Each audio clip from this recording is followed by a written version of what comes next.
تو حق تعالیٰ نے سب نبیوں سے وعدہ لیا، وعدہ کرو میرے ساتھ، اور جب وعدہ کیا تو یہ وہ کانا دجال بھی تھا کہیں، وہ لانتی جو ہے وہ بھی تھا کہیں، وہ کہاں تھا؟ وہ تو تھا ہی نہیں، ہیں جی، وہ تو اس عہد میں شامل ہی نہیں ہے۔ اور بکواس دیکھو کیا کرتا ہے۔ حضرت عیسیٰ علیہ السلام نے جب حضور کی بشارت دی، من بعد اسمہ احمد، میرے بعد جو نبی آئے گا اس کا نام احمد ہے۔ حضور آئے نہیں مگر حضور کا تذکرہ، حضور کا نام نامی، حضور کی شان مبارک عیسیٰ علیہ السلام بشارت دے رہے ہیں، میرے بعد جو نبی آئے گا آخر الزمان پیغمبر ہوگا، اس کا نام احمد ہے۔ زمین پر حضور کا نام محمد ہے، آسمان پر حضور کا نام احمد ہے۔ یہ قادیانی بے ایمان کہنے لگا وہ احمد سے مراد میں ہی تو ہوں۔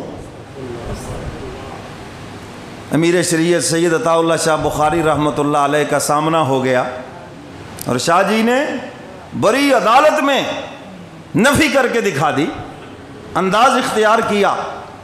اس سے پوچھا کہ تیرا نام کیا ہے؟ کہنے لگا جی احمد، اور قرآن میں نہیں آیا من بعد اسمہ احمد؟ عیسیٰ علیہ السلام نے بشارت دی تھی میرے بعد احمد آئے گا، تو میں وہی تو ہوں، تبھی تو میرے ماننے والے احمدی کہلاتے ہیں۔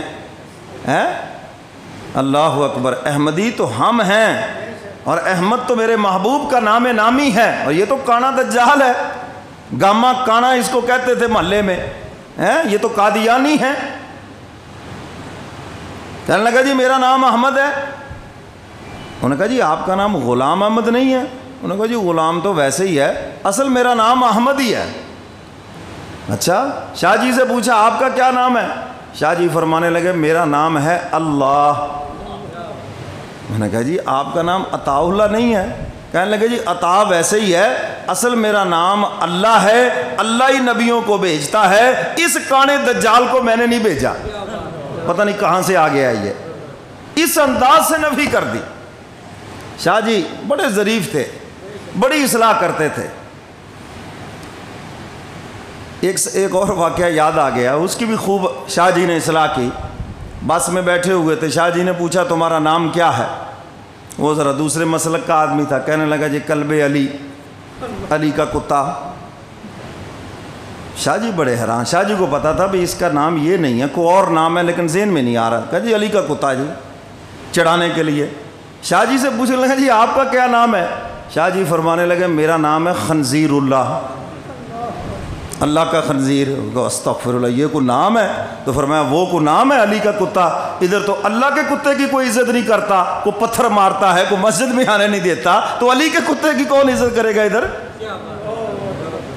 پھر کہنے لگا جی میرا تو اصل یہ نام ہے۔ پھر شاہ جی نے بتایا میرا بھی اصل یہ نام ہے۔ تو شاہ جی ایسا بڑا علاج کرتے تھے، اور بہت سو کو آج کل بھی بڑا ہیضہ ہوتا ہے نا جی، وہ بڑی عجیب الٹی سی بات کریں گے۔ حضرت تھانوی رحمۃ اللہ علیہ، حضرت کی خانقاہ میں ایک صاحب آئے، جی میں نے 3 دن رہنا ہے۔ حضرت نے پوچھا بھی کھاؤ گے کہاں سے؟ کہنے لگا جی اللہ کھلائے گا۔ فرمایا لا حول ولا قوت، مجھے نہیں پتا کہ اللہ کھلاتا ہے۔ وکیل صاحب تھے نا، کیونکہ وکیل کے اندر کیل تو ہوتا ہے نا۔ شاہ جی نے فرمایا بھی، پھر کہنے لگا جی حضرت جی اصل میرے رشتہ دار یہاں رہتے ہیں، میں وہاں سے کھاؤں گا۔ فرمایا یہی تو میں پوچھنا چاہتا تھا کہ اگر آپ نے خانقاہ میں کھانا ہے تو آپ کے کھانے پینے کا انتظام کروں، اور اگر آپ کا اپنا انتظام ہے، کوئی عزیز و قارب ہیں، تو بات ٹھیک ہے۔ اور یہ تجھے پڑھا لکھا ہو کر کیسی جہلوں والی بات کی ہے کہ جی مجھے اللہ کھلائے گا؟ مجھے نہیں پتا کہ سارے جہان کو اللہ ہی کھلاتا ہے، وہی رب العالمین ہے۔ تو بعضوں کو ہیضہ ہو جاتا ہے، وہ الٹی بات کرتے ہیں، اور ویسے بھی ہیضے میں انسان الٹیاں ہی کرتا ہے نا۔ ہاں تو جب کسی کو ضرورت سے زیادہ کسی چیز کا ہیضہ ہو جائے تو وہ الٹا ہی کام کرے گا نا۔ تو میرے محترم سامعین، شاہ جی فرمایا کرتے تھے، اور یار یہ جو فرنگی انگریز کتنا بدذوق تھا کہ میرے کملی والے پیغمبر کے مقابلے میں جس کو لایا، ذرا اس کی پرسنلٹی تو ملاحظہ کرے۔ آنکھ سے کانا ہے، اور غلاظت کا مجسمہ ہے، اور پیشاب کا اس کو مرض، جب چلتا تھا پیشاب ہی پیشاب گرتا تھا۔ میرے استاد محترم فرمایا کرتے تھے یہ نبی ہے یا ٹوٹا کجا ہے کوئی کہ جتھوں لنگدا گیا تے موتر کریندہ گیا۔ اور کہاں وہ شاہ لولاک، کہاں اس کا سراپا کہ میرے کملی والے پیغمبر جن گلیوں سے گزر گئے وہ گلیاں مہک اٹھی۔ صحابہ فرماتے ہیں حضور آنکھوں سے اوجھل ہو جاتے، پوچھنا نہیں پڑتا تھا حضور کدھر تشریف لے گئے، مہکتی ہوئی گلیاں بتلاتی تھی حضور ادھر تشریف لے گئے۔ کہاں وہ کملی والا پیغمبر جس کے پسینے سے خوشبو آئے، کہاں وہ شاہ لولاک جنہیں دیکھ کر کتنے لوگ مسلمان ہو گئے۔ فرمایا اس کے مقابلے میں انگریز دیکھو کس کانے دجال کو لے کے آیا، کس ملعون کو لے کے آیا۔ ایک جگہ پہ جلسہ تھا، علماء کرام کوئی اس کے کانے پن پہ بات کر رہا ہے، کوئی اس کے پیشاب گرنے پہ بات کر رہا ہے۔ ایک نے بتایا کہ جی وہ ان کی کتاب میں لکھا ہے جی وہ بڑا سادہ تھا جی، جیب کے اندر ایک گڑ بھی رکھتا تھا اور ڈھیلا بھی رکھتا تھا استنجا کرنے کے لیے، اور سادگی میں ڈھیلا کھا لیتا تھا اور گڑ سے استنجا کر لیتا تھا۔ ایسا غلاظت کا مجسمہ، اور یہ ان کا نبی ہے، ان کے ماننے والوں پر بھی لعنت ہے، اور جو ان کے ساتھ محبت رکھتے ان پر بھی لعنت ہے۔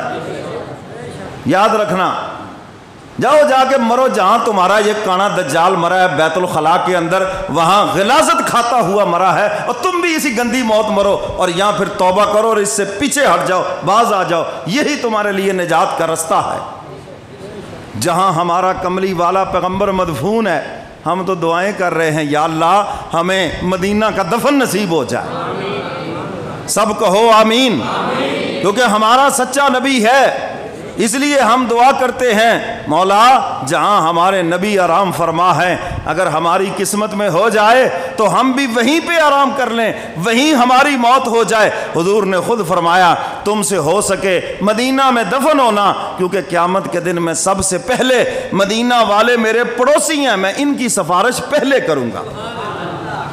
تم کرو دعا، جہاں تمہارا وہ کانا دجال مرا ہے تم مرو وہاں جا کر، کرو تو صحیح دعا، کبھی نہیں کریں گے۔ ایک واقعہ اور بھی یاد آ گیا، ایک دیہاتی آدمی، اس کے پاس قادیانیوں کا مبلغ چلا گیا اور اس کو جا کے بتانے لگا وہ ایسے ہے، وہ ایسے ہے، وہ ایسے ہے۔ اس دیہاتی آدمی نے بڑا علاج کیا، اس کے پاس تلوار پڑی تھی، اس نے اٹھائی اور اس قادیانی کی گردن پہ رکھ دی۔ اس نے کہا میں ابھی تیری گردن کاٹتا ہوں ورنہ تو اپنے اس جھوٹے کو گالیاں دے۔ اس نے اسی وقت اس کو ماں بہن کی گالیاں شروع کر دی۔ انہوں نے کہا نہیں ابھی تھوڑیاں اور دے، 10-15 منٹ اس سے گالیاں دلوائیں۔ اس نے کہا لے یہ ہے تلوار تیرے ہاتھ میں دیتا ہوں، میری گردن پہ رکھنا کیا، تو گردن کاٹ بھی دے اور مجھے کہے اپنے نبی کی شان میں گستاخی کر، میں جسم کے ٹکڑے کروا لوں گا مگر حضور کی شان میں ایک جملہ بھی نہیں کہوں گا، کیونکہ میرا نبی سچا نبی ہے، میرا نبی شان والا نبی ہے، مقام والا نبی ہے۔ کہاں وہ حضور ہے جن کے چہرے کی قسمیں اللہ اٹھائے۔